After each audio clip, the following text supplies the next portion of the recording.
So hello everyone, लेके आ गया हूं मैं आपके लिए क्लास 10th बोर्ड एग्जाम वाले स्टूडेंट्स के लिए बहुत ही इंपॉर्टेंट वीडियो, सर्किट डायग्राम की वीडियो, जहां पे हम हर टाइप का सर्किट डायग्राम जो आपके एग्जाम में आ सकता है वो कवर करेंगे और उसका सिर्फ एक सॉल्यूशन है। वो आज हम देखेंगे क्या वो सॉल्यूशन है जिससे आपके सारे सर्किट डायग्राम सॉल्व होने वाले हैं। ध्यान देना, सर्किट डायग्राम जो है वो आपके बोर्ड्स में एक क्वेश्चन आपको हमेशा सर्किट डायग्राम का मिलेगा ही मिलेगा। एक क्वेश्चन आपको हमेशा सर्किट डायग्राम का मिलेगा, ये श्योर है। अगर वो न्यूमेरिकल नहीं देगा तो सर्किट डायग्राम बना के दे देगा, या रेजिस्टेंस का इक्विवेलेंट रेजिस्टेंस का कॉम्बिनेशन आपको दे देता है। ठीक है, ये क्वेश्चन आपको मिलेगा। तो ये क्वेश्चन आज हम इस वीडियो से अपने 100% डन करके जाएंगे। ठीक है, स्टार्ट करते हैं फिर विदाउट वेस्टिंग एनी टाइम। हम स्टार्ट करते हैं अपना लेक्चर किससे, R equals to V upon I से। तो ये तो देखा देखा लगता है, ये है मेरा क्या, ओम्स लॉ। ये है मेरा ओम्स लॉ, और यही ओम्स लॉ है जो आपको सारे सर्किट में हेल्प करेगा। सिर्फ एक ओम्स लॉ, यही चीज आपको याद करनी है, इसके अलावा आपको कुछ भी याद करने की जरूरत नहीं है। तो ओम्स लॉ में आई होप सबको ये तीन टर्म्स पता होगी। ये सर रेजिस्टेंस है, ये सर क्या है, पोटेंशियल है। ठीक है, जिसको हम किस में मेजर करते हैं, वोल्ट में। लास्ट वीडियो में हमने सारा देखा था, ये हम रेजिस्टेंस में मेजर करते हैं और ये मेजर करते हैं करंट में, सॉरी एम्पेयर में। ये है करंट। ठीक है, ये करंट आई है जो हम एम्पेयर में यूनिट है इसकी। क्लियर है, ये ओम्स लॉ है। इसका बहुत ही ज्यादा इंपॉर्टेंस है सर्किट को यूज करने के लिए, सॉल्व करने के लिए। ठीक है, अच्छा, अब एक चीज मेरे पास आती है आर इक्विवेलेंट। ध्यान देना, इस आर इक्विवेलेंट से आपको एग्जाम में क्वेश्चंस मिलेंगे ही मिलेंगे। इतना इंपॉर्टेंट है आर इक्विवेलेंट। आज हम देखेंगे हमें कैसे सॉल्व करना है। देखो, तो दो चीजें होती है मेरे पास। क्या सबको पता है ये क्या है? हाँ सर पता है, ये रेजिस्टेंस है और ये रेजिस्टेंस का सिंबल है। अब इस रेजिस्टेंस मतलब क्या होता है, जितने अप्लायंसेस है हमारे पास वो रेजिस्टेंसेस है। रेजिस्टेंस मतलब क्या होता है, रेजिस्टेंस जितने अप्लायंसेस है जो जो करंट के पाथ में ऑब्स्ट्रक्शन ला रहा है वही तो रेजिस्टेंस है। ओम्स ने हमें बताया था। तो ये जो रेजिस्टेंस है, इसको अब एक सर्किट में बहुत सारे रेजिस्टेंसेस होते हैं। ठीक है, मान के चलो दो पॉसिबिलिटी है, या तो वो रेजिस्टेंस किस में होंगे, सीरीज में होंगे, या वो रेजिस्टेंस पैरेलल में होंगे। और दोनों के लिए हमारे पास इक्विवेलेंट रेजिस्टेंस निकालने का फॉर्मूला है। इक्विवेलेंट रेजिस्टेंस होता क्या है एक्चुअली में, तीन रेजिस्टेंस आपको दिए हैं, बट आपको निकालना है उसका कॉम्बिनेशन, एक वैल्यू, तीनों का कॉम्बिनेशन यूज करके आपको एक वैल्यू निकालनी है जो उसके इफेक्टिव हो, तभी इसको इक्विवेलेंट रेजिस्टेंस बोला जाता है। ठीक है, अब वो कभी सीरीज में कनेक्ट होता है, कभी पैरेलल में। तो सीरीज में जब कनेक्ट होंगे तो आर इक्विवेलेंट का फॉर्मूला क्या होगा, हमने ऑलरेडी डिस्कस करा था और आपके बुक में आपको कोई भी इसका डेरिवेशन नहीं पूछने वाला। ऐसे फॉर्मूला सर्किट डायग्राम के केस में। और पैरेलल के लिए ये बिल्कुल रेसिप्रोकल हो जाता है, 1/r equivalent equals to 1/r1 plus 1/r2 and so on. दोनों फॉर्मूला ध्यान है और ये याद भी हो जाएंगे। प्रॉब्लम क्या है, प्रॉब्लम है इन फॉर्मूला को अप्लाई करना। कैसे मैं इसको अप्लाई करूंगा, तो उसके लिए आपको ये जानना पड़ेगा, जब आप सर्किट डायग्राम देखोगे खुद से तो आपको ये समझना पड़ेगा कि कौन सा, आप कैसे आइडेंटिफाई करोगे कौन सा भाई सीरीज में लगा है, कौन सा पैरेलल में लगा है। अगर मैं आपसे पूछूं, एक रेजिस्टेंस ये है, ठीक है, एक रेजिस्टेंस ये है, एक रेजिस्टेंस यहां भी लगा है सर, ऐसे लगे हैं रेजिस्टेंस, फिर एक और रेजिस्टेंस यहां लगा है। अब बोलेगा इनकी वैल्यूज 2 है, ये 4 है, ये 6 है, इस पूरे को सॉल्व करो, मुझे एक रेजिस्टेंस निकाल के जो दो। तो क्या करोगे, इसको ऐसे सॉल्व नहीं करोगे 2 + 2 + 6 + 4 और आगे आपका आंसर 14, नहीं। आपको स्टेप बाय स्टेप ऐसी आपको ये फॉर्मूलाज यूज करके, सीरीज और पैरेलल के यूज करके इनको सॉल्व करना है। तो देख लेते हैं कैसे कैसे कैसे कैसे। पहला, सीरीज। देखो, जब एक रेजिस्टेंस मेरे पास दिया है, मान के चलो ये दूसरा रेजिस्टेंस है, ठीक है, ये दोनों सीरीज में है। ठीक है, अब ये इसलिए सीरीज में नहीं है क्योंकि एक के बाद एक लगे हैं या आपको ऐसे दिख रहा है, ऐसा विजुअलाइज नहीं करना है आपको। आपको क्या करना है, आपको कॉन्सेप्ट समझना है। दो रेजिस्टेंस सीरीज में इसलिए क्योंकि इनसे एक ही करंट जा रहा है, यहां से करंट जा रहा है और यही करंट आगे जाके इससे भी जा रहा है। तो मैं बोल सकता हूं पहला और दूसरा किस में है, सीरीज में है। बट अगर क्या होता, अगर सर इनके बीच में एक ही वायर, आपने देखा मैंने तार चेंज नहीं करा, वायर चेंज नहीं करा है मैंने, वायर सेम जा रहा है, बट कहीं कोई अगर बीच से वायर अलग कर दे। पहले वाले केस में देखो एक ही वायर था, मस्त इससे करंट जा रहा था, आगे भी गया इससे भी गया। सेकंड केस में क्या हुआ, मेरा करंट आगे जा रहा था और अचानक से उसको दो रास्ते मिल गए, मैंने डिवाइड कर दी, ब्रांचेस आ गई, तो यहां से करंट डिवाइड हो जाएगा। अब मैं ये नहीं बोल सकता कि 1 और 2 सीरीज में है, क्योंकि सेम करंट फ्लो ही नहीं हो रहा है, बीच से वायर डिवाइड हो गया। तो ध्यान रखना, जितने रेजिस्टेंस सीरीज में लगे होते हैं, बीच से कोई भी वायर पहली बार डिवाइड नहीं होता है। एक्सेप्शन होते हैं, बट वायर डिवाइड नहीं होगा। और दूसरी चीज क्या, दूसरी चीज एक ही टाइप का देखो रहे हो आप, करंट दोनों से जा रहा है। तो मैं इसको अब सॉल्व कर सकता हूँ एज अ सीरीज कॉम्बिनेशन, इस पे लगा सकता हूँ। मान के चलो इसकी वैल्यू 1 थी, इसकी 2 थी, ओम में ले लेते हैं, तो मेरा आर इक्विवेलेंट कितना होगा सर? इसको तो डायरेक्टली ऐड करते हैं, फॉर्मूला आपने बताया था, कौन सा वाला? ये वाला, ये फॉर्मूला मैं यूज करूंगा, तो डायरेक्टली ऐड करने के लिए ये हो जाएगा 1 + 2 कितना? 3। क्या ये दोनों सीरीज में? बिल्कुल भी नहीं सर, ये दोनों बिल्कुल भी नहीं। यहां से आप ऊपर जाने की कोशिश करो, फिर से रास्ते दो जगह डिवाइड हो गए, जहां वायर डिवाइड वहां सीरीज का कॉन्सेप्ट हट गया। ठीक है, ऐसे हम याद करेंगे। पैरेलल में क्या है? देखो पैरेलल में क्या है, अगर मैं आपसे पूछूं, एक डायग्राम ये है, एक डायग्राम ये है, दो डायग्राम आपको सामने दिख रहे हैं, ये रेजिस्टेंस है 1 2 3, ये रेजिस्टेंस है 1 और 2। ऊपर वाले में अगर मैं आपसे पूछूं क्या 1 और 2 पैरेलल में है, आंसर इज नो। आपको मैंने क्या बोला, देख के कोई डिसाइड नहीं कर सकता पैरेलल में। कॉन्सेप्ट क्या है सर, फिर वो बता दो। क्या ये दोनों रेजिस्टेंस कि टर्मिनल्स, टर्मिनल्स मतलब स्टार्टिंग और एंड पॉइंट सेम है? टर्मिनल्स मतलब अगर ये आपका रेजिस्टेंस होता है, तो ये स्टार्टिंग और एंड पॉइंट ये टर्मिनल होते हैं। अगर स्टार्टिंग और एंड पॉइंट टर्मिनल्स किसी भी रेजिस्टेंस के, दो रेजिस्टेंसेस के सेम है, तभी हम उसको बोलेंगे वो पैरेलल में। मतलब सर समझ नहीं आया, देखो ये ए बी है, अगर यहीं से एक दूसरा रेजिस्टेंस भी निकल रहा है, ये 1 था ये 2 था, क्या दोनों के टर्मिनल ए बी है ना, दोनों के स्टार्टिंग और एंड पॉइंट सेम है, तो ये दोनों कैसे हो गए? पैरेलल में हो गए। यही वो रूल है, यही वो रूल है जो आपको फॉलो करना है देखते टाइम। कोई भी देख के डिसाइड नहीं करेगा, ये आपको कॉन्सेप्ट लगाना पड़ेगा उसमें, ठीक है? और इजी है। कैसे? पर इस केस में क्या हो रहा है सर, ये जो 1 वाला है, मान के चलो ये ए बी टर्मिनल यहाँ है, ये 1 तो sir A B terminal same है इसके, बट 2 का ए बी नहीं है टर्मिनल, क्योंकि बीच में यहाँ पे एक और आ गया ना, एक रेजिस्टेंस आ गया, तो ये सी पॉइंट मान लो, तो ये तो ए बी के अराउंड है, पर ये ए सी के अराउंड है, तो इन दोनों को हम पैरेलल नहीं बोल सकते। पर क्या 2 और 3 सीरीज में है? हाँ सर, वायर वायर डिवाइड नहीं हो रहा है कहीं, बिल्कुल दोनों सेम है। पर 3 और 1 सीरीज में नहीं, क्योंकि जब मैं आगे जा रहा हूं तो वायर यहाँ से डिवाइड हो गया, एक ही वायर नहीं है। तो यहाँ पे देख के बता सकता हूँ सर मैं, ये 1 और 2 क्या है? 1 और 2 क्या है? सीरीज पैरेलल में। क्यों? क्योंकि दोनों का टर्मिनल्स ए बी है। टर्मिनल सेम होने से हो क्या रहा है सर? टर्मिनल सेम होने से वोल्टेज सेम मिलता है, वोल्टेज सेम होना ही उनके लिए पैरेलल वाली कंडीशन लेके आता है मेरी। तो इसके लिए कौन सा फॉर्मूला यूज करेगा? इसको ऐड कैसे करेंगे? 1 + 2 करेंगे क्या? नहीं, वो तो सर सीरीज में होता है, ये पैरेलल है, इसमें क्या यूज करेंगे? 1/r = 1/1 + 1/2। ध्यान देना, इससे जो आंसर निकल के आएगा वो 1/r इक्विवेलेंट का आता है, तो लास्ट में रेसिप्रोकल करना ना भूलिएगा कोई। तो ये 1 + 1/2 कितना? 3/2 लिखते हैं क्या? तो ये किसकी वैल्यू आई? 1/r इक्विवेलेंट की आई सर। आर इक्विवेलेंट के लिए आपको इसको लास्ट में रेसिप्रोकल करना पड़ेगा 2/3, या आप क्रॉस मल्टीप्लाई भी कर सकते हैं, वो आपकी चॉइस है, वो मैथ्स है, ठीक है? वो मैथ्स है। क्लियर है? क्लियर है, ठीक है।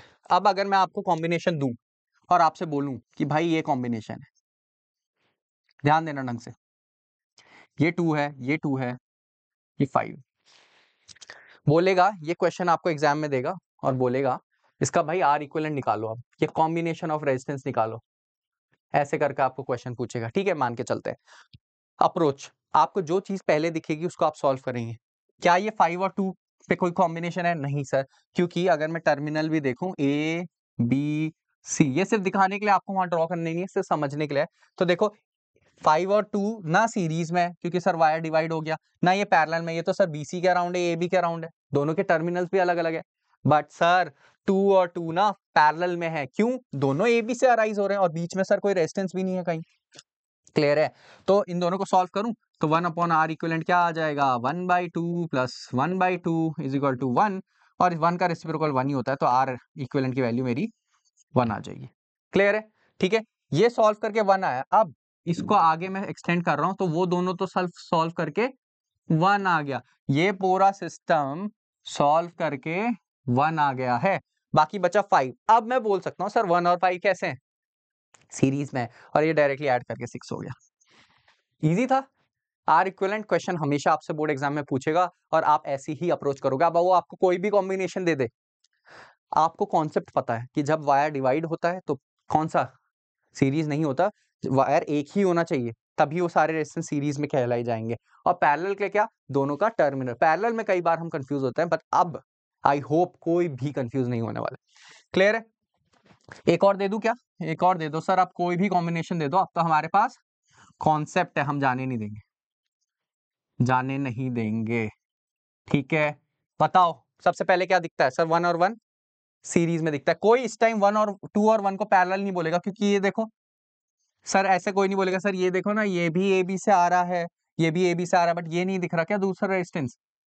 तो यहाँ पे सी पॉइंट भी तो होगा, तो पैरेलल नहीं है। ये ए बी के अराउंड है, ये ए सी के अराउंड है। बट सर ये दोनों ना,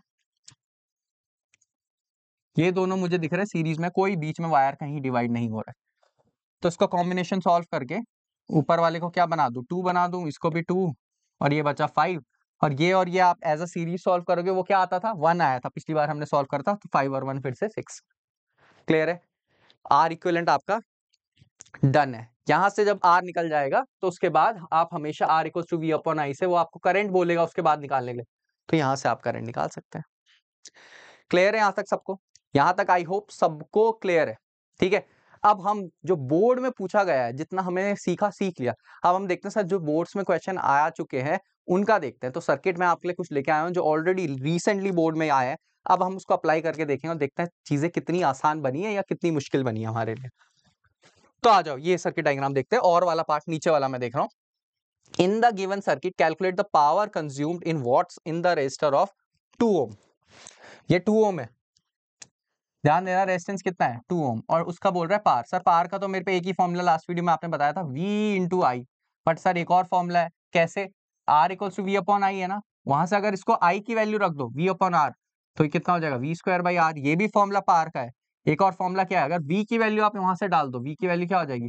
I इंटू आर। इस बार V की वैल्यू रिप्लेस कर लो, तो ये हो जाएगा sir I square R. Clear है? सर R तो मेरे पास 2 है, बट V मेरे पास 6 है, तो मैं डायरेक्टली यूज कर लूं? नहीं, क्योंकि मैंने क्या बताया था, ये V किसका है? किसका V है? ये दोनों के लिए है ना V, सिर्फ 2 ओम का V थोड़ी है। ये तो इसका भी वोल्ट है, इसका भी वोल्ट है। तो पहले मैं क्या निकालूंगा? करंट निकाल दूंगा। करंट निकालने के लिए पहले मुझे क्या चाहिए? आर इक्विवेलेंट, क्योंकि ओम्स लॉ जो हमने पढ़ा था वहां पे ये आर, कुछ भी आर नहीं रख सकते आप। ऐसे तो कोई बच्चा इस पे 2 ओम को लेके ओम्स लॉ में रख देगा, अलग करंट आ रहा है उसका, 1 को लेके ओम्स लॉ में करेगा, अलग करंट आ रहा है। नहीं, मुझे पूरे सर्किट का अगर करंट चाहिए तो पहले सारे रेजिस्टेंस को एक इक्विवेलेंट रेजिस्टेंस लगाना पड़ेगा, तब मैं वहां ओम्स लॉ में रखूंगा। समझ आया क्या बोला? और इक्विवेलेंट रेजिस्टेंस निकालने में तो हम एक्सपर्ट है सर। 2+1 होगा क्या? डायरेक्ट सीरीज में दिख रहा है, इतना इजी पूछेगा आपसे, हमने तो और भी देख लिया है। तो ये कितना आ गया? 3। अब ये जो 3 ओम है ये रखा जाएगा ओम्स में, इसको रखा जाएगा ओम्स में। 2 को नहीं रखा जाएगा, 1 को नहीं, इसके कॉम्बिनेशन को रखा जाएगा। तो कितना sir? R equals to V upon I. R कितना? आर कितना? 3। V कितना? 6। आई निकालना है, आई यहाँ से 2 आ गया क्या? ये जो आई है वो यहाँ से फ्लो होते हुए जाएगा, 2 एम्पेयर जा रहा है, 2 एम्पेयर जा रहा है, और दोनों सीरीज में है। तो हमने क्या थ्योरेटिकली पढ़ा था कि सीरीज में मतलब एक ही वायर है, एक ही करंट जा रहा है। अब जो ये 2 एम्पेयर है इसकी वैल्यू मैं यहाँ पे रख दूंगा पावर के केस में। तो power equals to I square R, मतलब 2 इंटू आर कितना? 2। आंसर 8 आ रहा है क्या? क्लियर है? समझ आया? घबराना नहीं है। ठीक है, करंट देखो, जो यहाँ पे करंट होता है ना वो पूरे सर्किट का करंट होता है, तो उसके लिए आप जब ओम्स लॉ से करंट तो हर बच्चा निकाल सकता है, पर वहां पे जो रेजिस्टेंस होता है वो कोई भी रेजिस्टेंस आप नहीं लेंगे, पूरा इक्विवेलेंट रेजिस्टेंस देंगे पूरे सर्किट का। क्लियर है? ठीक है, नेक्स्ट क्वेश्चन डिस्कस कर ले एक बार। ठीक है, नेक्स्ट क्वेश्चन भी हमारे पास है, आ जाओ। ये थोड़ा इंटरेस्टिंग क्वेश्चन लग रहा है, ठीक है, और बहुत ही रीसेंट क्वेश्चन है यार, बहुत ही रीसेंट क्वेश्चन है क्या? ठीक है, बट हमने तो सर कॉन्सेप्ट पढ़ लिया है, कोई भी क्वेश्चन हमारे आगे रख दो हम करेंगे। कैसे? देखो, calculate the equivalent resistance. Equivalent resistance में हम निकालने में एक्सपर्ट है क्या? ठीक है, पहले क्या दिखता है? क्या दिखता है सर? डायरेक्टली दिख रहा है 20 और 10 ओम्स लॉ पैरेलल तो नहीं है, क्योंकि अब हम गलती नहीं करेंगे। 20 और 10 पैरेलल नहीं है, क्योंकि अगर ये ए बी पॉइंट है, ये पॉइंट्स आपको बनाने की जरूरत नहीं है, बीच में सी पॉइंट भी तो आ गया, क्योंकि 2 रेजिस्टेंस है। अगर ये अकेला होता 10 तब मैं बोल सकता था दोनों ए बी से निकल रहे हैं, पर ये तो सर ए सी के बीच में है, ये वाला ए बी के बीच में। पर सर ये दोनों डायरेक्टली दिख रहे हैं मुझे सीरीज में, ये दोनों डायरेक्टली सीरीज में दिखते हैं सबको, तो मैं इसको डायरेक्टली लिख सकता हूँ 10, ऊपर क्या था? 20, नीचे सर दोनों को डायरेक्टली ऐड करता हूँ, क्योंकि सीरीज में क्या होता है, सीरीज में तो सर डायरेक्ट ऐड होता है, सीरीज वाला फॉर्मूला सबको याद है, तो इसको 20 लिख दूं क्या? सर वहां तो 10 10 थे, आपने 20 क्यों लिख दिया? दोनों सीरीज में इसलिए लिख दे भाई, ठीक है। अच्छा, अब मुझे बता, अब सर ये देखो, ये टर्मिनल लो ए बी, ये भी ए बी से निकलता है, ये भी ए बी से निकलता है, तो 1/r इक्विवेलेंट, दोनों क्या हो गए? पैरेलल। तभी तो सर आप रेसिप्रोकल वाला फॉर्मूला लगा रहे हो। तो ये कितना हो जाएगा? 2/20, मतलब 1/10। बट ये क्या आर इक्विवेलेंट की वैल्यू है? नहीं सर, ये 1/r इक्विवेलेंट की वैल्यू है। बार बार गलती होगी इसलिए हाईलाइट कर रहा हूँ, ठीक है। तो आर इक्विवेलेंट कितना आ जाएगा यहाँ से? 10। तो ये कॉम्बिनेशन भी हमने सॉल्व करके 10 ले आए हैं। तो हम पे बचा क्या? एक 10 लेफ्ट में बचा, बीच वाले को हमने उड़ा के 10 बना दिया, और लास्ट में क्या बचा? 20। अब तीनों किस में आ गए? सीरीज में, क्योंकि कोई भी वायर डिवाइड नहीं हो रहा है। कहीं वायर डिवाइड हो रहा है? नहीं, तीनों से एक ही करंट जा रहा है आगे। तो 10 प्लस 20 कितना देता है मुझे? कमेंट करके बताइए। 40, ठीक है, इजी था। इक्विवेलेंट निकाला, कितने रेजिस्टेंस है इसमें? 1 2 3 4 5 रेजिस्टेंस है, और इसने बोला है सिर्फ इक्विवेलेंट निकाल दो तुम, तुम्हारी छुट्टी। और ये कम से कम 2-3 मार्क्स का तो रहा होगा, आप देख सकते हो, और पेपर निकाल के देख लेना। तो 40 ओम इज द आंसर। ये दोनों आपने पहले सीरीज में सॉल्व कर, तो देखो करना कुछ नहीं, आपको चीजें वहां खुद दिख जाएगी। जो चीजें पहले दिख रही है, जैसे मुझे ये दोनों सीरीज में पहले दिखे, आपको जो भी पहले दिख जाएगा सॉल्व करना, क्योंकि उसके अलावा आपको इसमें कुछ नहीं दिखेगा। कोई ये नहीं बोलेगा सर ये 10 और 10 सीरीज में है, क्योंकि सर आपने बताया बीच में देखो वायर डिवाइड हो गया, तो सीरीज में आने का मतलब ही नहीं है। तो ऐसे टाइप के आपको कोई भी क्वेश्चन आप पूछे रेजिस्टेंस से रिलेटेड, सर्किट से रिलेटेड, सर्किट में जब वो इलेक्ट्रिकल पावर और इलेक्ट्रिकल एनर्जी निकालना है तो डरना नहीं है, क्योंकि V आपके पास है, I आपके पास है, R इक्विवेलेंट आपने निकालना सीख लिया, ठीक है, और हमने सिखा दिया। तो बाकी तो क्या है? बाकी तो फॉर्मूला है ना, सिर्फ P इक्वल्स टू VI और W इक्वल्स टू VIT। और तीनों को मैंने आपको लास्ट लेक्चर में ही मैंने आपको बताया था फॉर्मूला वाली, कि कैसे हम इनको चेंज कर सकते हैं, तो वो भी आप देख सकते हैं, ठीक है। बाकी आपको कोई भी डाउट हो किसी भी चीज से रिलेटेड, किसी भी क्वेश्चन से रिलेटेड डिटेल डिस्कशन चाहिए, तो आप मुझे हमेशा कमेंट कर सकते हैं, आपको बहुत ही जल्दी रिस्पॉन्स मिलने वाला है, ठीक है। सो तब तक ले study hard, take care, bye bye.